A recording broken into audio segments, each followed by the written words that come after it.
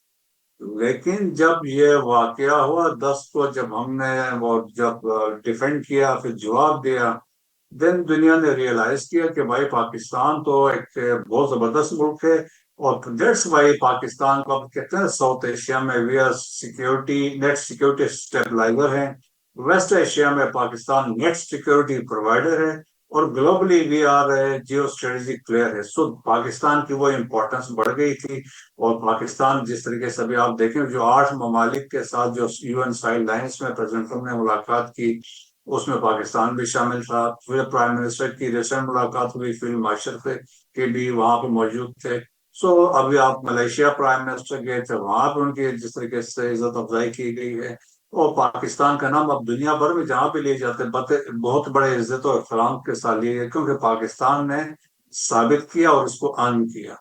اچھا ایک اور معاہدہ بھی ہوا ہے, بھارت نے بھی روس کے ساتھ دفاعی معاہدہ کیا ہے, اور بھارت کو ہم دیکھ رہے ہیں کہ ایک مرتبہ پھر وہ روس کے قریب ہو رہا ہے, اور پاکستان جو ہے وہ امریکہ کے قریب نظر آ رہا ہے. تو اب یہ کچھ وہ جو سچویشن تھی نا, کولڈ وار والا جو دور تھا, آپ کو کیا لگتا ہے کہ کیا ہم اسی دور کی ڈائنامکس میں واپس جا رہے ہیں؟ ایسا نہیں ہے. دیکھیں ہمارے تعلقات جو تینوں بڑی طاقتیں ہیں ان کے ساتھ بہت زبردست ہیں, امریکہ کے ساتھ, رشیا کے ساتھ, چائنا کے ساتھ.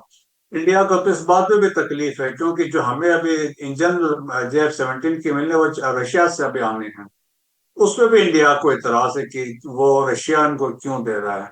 تو میرے خیال میں دیکھیں پاکستان نے اپنے آپ کی جو جیو اسٹریٹجک پلیئر جو پاکستان بنا ہے, اور ابھی ہم نے ریسنٹلی ماسکو فارمیٹ میں بھی دیکھ لیں یا یو این جنرل اسمبلی کے سائڈ لائنس میں بھی دیکھیں, ٹیررزم کی بات ہوتی ہے تو یہ سارے ممالک ہم پاکستان کے ساتھ کھڑے ہوتے ہیں.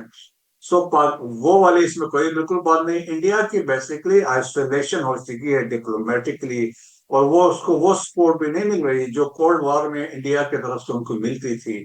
سو انڈیا جس طرح ٹرمپ نے ابھی کہا Israel has become a pariah state, internationally isolation ہوئی ہے.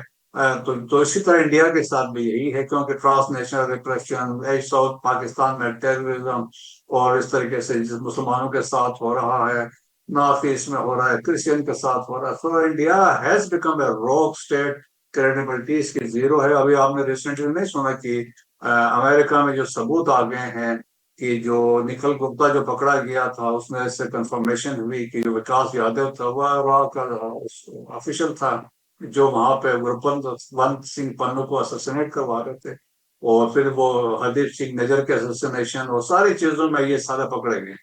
ایک جو کنسرن ہے یا جو ایک خوف ہے جس کا میں ہمیشہ ذکر کرتا ہوں, وہ یہ ہے کہ امریکہ کی جو دوستی ہے اس سے ڈر ہی لگتا ہے. تو ایسا تو نہیں ہے کہ وہ ہم سے اب مزید کوئی فائدہ حاصل کرنا چاہتا ہو, کوئی ایسی چیز ہے جو کہ وہ ہم سے حاصل کرنا چاہتا ہو, کسی مقصد کے لیے وہ استعمال کرنا چاہتا ہو, کیا ایسا فائدہ ہے جو وہ ہم سے حاصل کرنا چاہ رہا ہے؟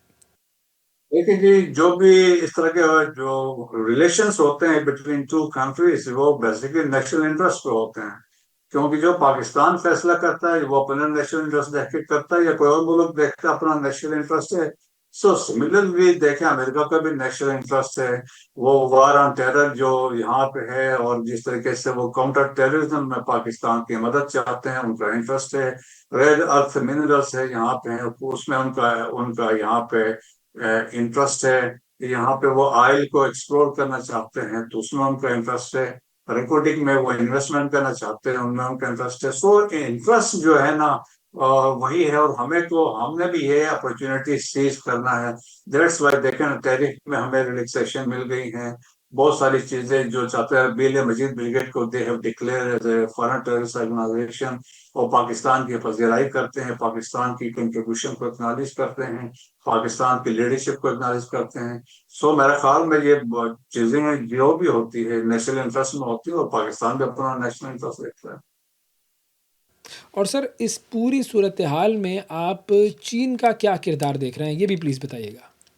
چین دیکھیں بڑا زبردست ملک ہے, جس طرح پرائم منسٹر بھی کہتے ہیں جتنی ہماری ایک میوچل ریسپیکٹ, انڈرسٹینڈنگ اور اسٹریٹجک ریلیشن شپ ہے وہ چائنا کے ساتھ ہے. اور رائٹ فرام 1949 سے جب سے چائنا آزاد ہوا ہے, پاکستان کے ان کے ساتھ بہت اچھے تعلقات ہیں. اور بلکہ یہ بھی ہے چائنا تو ہمیشہ کہتا ہے کہ آپ سب سے تعلقات اچھا رکھیں، ایون وہ کہتا ہے امریکہ کے ساتھ بھی آپ اچھی انڈرسٹینڈنگ ڈیولپ کریں. سو میرا خیال ہے وہاں پہ کوئی مسئلہ نہیں ہے. اور جو پاکستان دیکھیں کہ چائنا پاکستان کو جس طرح سپورٹ کر رہا ہے، چاہے جو ڈیفنس ہے، انفراسٹرکچر میں ہے، سی پیک میں ہے، تو ہمارا انٹرسٹ وہاں پہ بھی ہے، تو ہم وہ اپنا انٹرسٹ پروٹیکٹ کر رہے ہیں.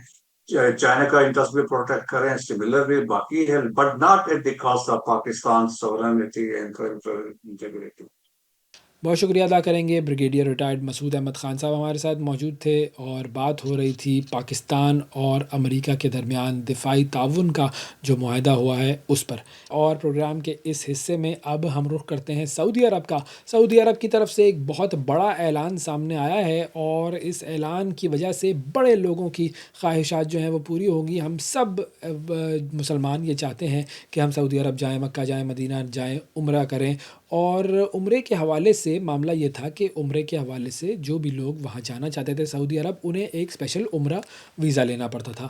اب سعودی عرب کی طرف سے اعلان یہ سامنے آیا ہے کہ اگر آپ کے پاس کسی بھی قسم کا ویزا ہے، سعودی ویزا کسی بھی قسم کا، ٹورزم ویزا ہے، ورک ویزا ہے، کسی بھی قسم کا ویزا ہے، تو آپ وہاں جا کر عمرہ ادا کر سکتے ہیں. آپ کو اسپیشل عمرہ ویزا کی ضرورت نہیں ہے. عمران ایوان صاحب ہمارے کورسپونڈنٹ سعودی عربیہ سے ہمارے ساتھ موجود ہیں، ان سے بات کرتے ہیں. جی عمران صاحب بتائیے کہ کیا تفصیل ہے؟ جی بالکل، منسٹری آف حج اور عمرہ کی طرف سے ایک وضاحتی بیان آیا ہے جس کے مطابق آپ کسی بھی وزٹ ویزے پہ آپ عمرہ کر سکتے ہیں، چاہے آپ کا multiple re entry and exit entry entry visa ہے، یا آپ کا عمرہ ویزا ہے، یا ٹورسٹ ویزا ہے، آپ اس ویزے پہ آ کے عمرہ کر سکتے ہیں. چند دن پہلے کچھ سوشل میڈیا پہ ڈفرینٹ قسم کے سوال گردش کر رہے تھے جس کے مطابق یہ کہا جا رہا تھا کہ سعودیہ میں صرف وہی لوگ عمرہ کر سکتے ہیں جو عمرے کے ویزے پہ آئے ہیں.